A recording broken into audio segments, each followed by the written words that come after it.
بسم اللہ الرحمن الرحیم۔ المثنى وما يلحق به، مثنى اور مثنى کی ملحقات کا اس کا اعراب کیا ہے؟ تو اس کا اعراب جو ہے یرفع المثنى وما يلحق به بالالف، حالت رفع میں الف کے ساتھ نیابتاً عن الضمہ، اور یہ الف جو ہے یہ نیابتاً عن الضمہ ہوگا کہ ضمہ آ نہیں سکتا، ورنہ اصلی اعراب کی اصلی علامت وہ تو ضمہ ہے، تو اصلی علامت آ نہیں سکتی، اس وجہ سے فرعی علامت جو ہے وہ الف ہوگی مثنیٰ میں اور ملحقات میں۔ جیسے قرآن کی آیت ہے ھذان خصمان اختصموا فی ربہم، خصمان یہ اسم ہے اور مرفوع ہے اور رفع کی علامت الف ہے، کیوں؟ لأنہ مثنیٰ، اس لیے کہ یہ تثنیہ ہے۔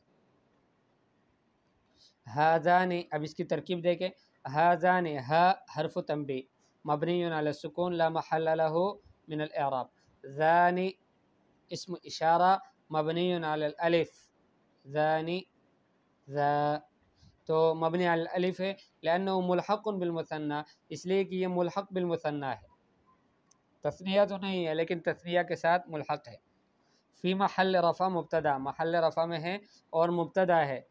او نقول، یا یوں بھی کہہ سکتے ہیں ھذان اسم اشارہ مرفوع علی انہ مبتدا، کہ ھذان جو ہے یہ اسم اشارہ ہے، مرفوع ہے اس بنیاد پر کہ یہ مبتدا ہے اور رفع کی علامت الف ہے، لأنہ ملحق بالمثنى، اس لیے کہ یہ بھی ملحق بالمثنى ہے۔ ہم نے کہا کہ مثنیٰ کا اعراب اور ما یلحق بہ کہ جو مثنیٰ کے ساتھ ملحق ہے، اس دونوں کا اعراب جو ہے حالت رفع میں الف کے ساتھ ہوگا نیابتاً عن الضمہ۔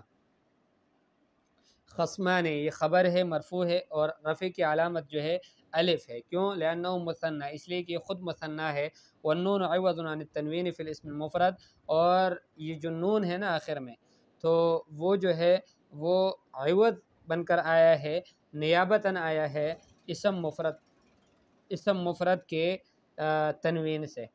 اسم مفرد میں خصمن تھا نا، خصمن، تو اس پر تنوین آتا تھا، تو اس تنوین کی وجہ سے تثنیہ میں خصمن، خصمان تو نہیں کہیں گے بلکہ اس نون کو لایا گیا تو کہیں گے خصمانی۔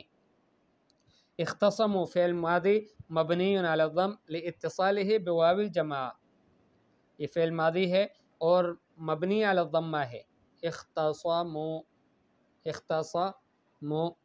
تو اس لیے مبنی علی الضمہ ہے کہ یہ واو الجماعہ کے ساتھ، جمع مذکر کے واو کے ساتھ متصل ہے۔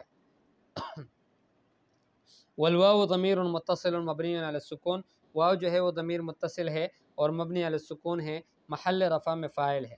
والالف للتفریق، الف یہ تفریق کے لیے آیا ہے، حرف مبنی علی السکون لا محل له من الاعراب، فی حرف جر مبنی علی السکون لا محل له من الاعراب۔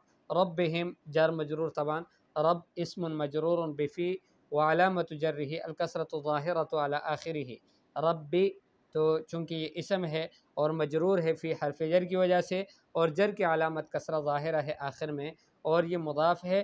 والہاء ضمیر متصل مبنی علی الکسر، ہا جو ہے وہ ضمیر ہے متصل ہے مبنی علی الکسرہ ہے، فی محل جر مضاف الیہ، محل جر میں مضاف الیہ ہے۔ والمیم، اور میم جو ہے یہ علامت ہے جمع ذکور کی، حرف مبنی ہے علی السکون لا محل له من الاعراب۔ والجار والمجرور متعلقان بالفعل اختصموا۔ جملۃ ھذان خصمان جملۃ اسمیۃ استئنافیۃ لا محل لها من الاعراب، یہ جملہ استئنافیہ ہے، اس کا کوئی محل نہیں اعراب میں سے۔ اس کی دوسری مثال ملحقاتی کی، انشاءاللہ اس کو اگلے سبق میں پڑھیں گے۔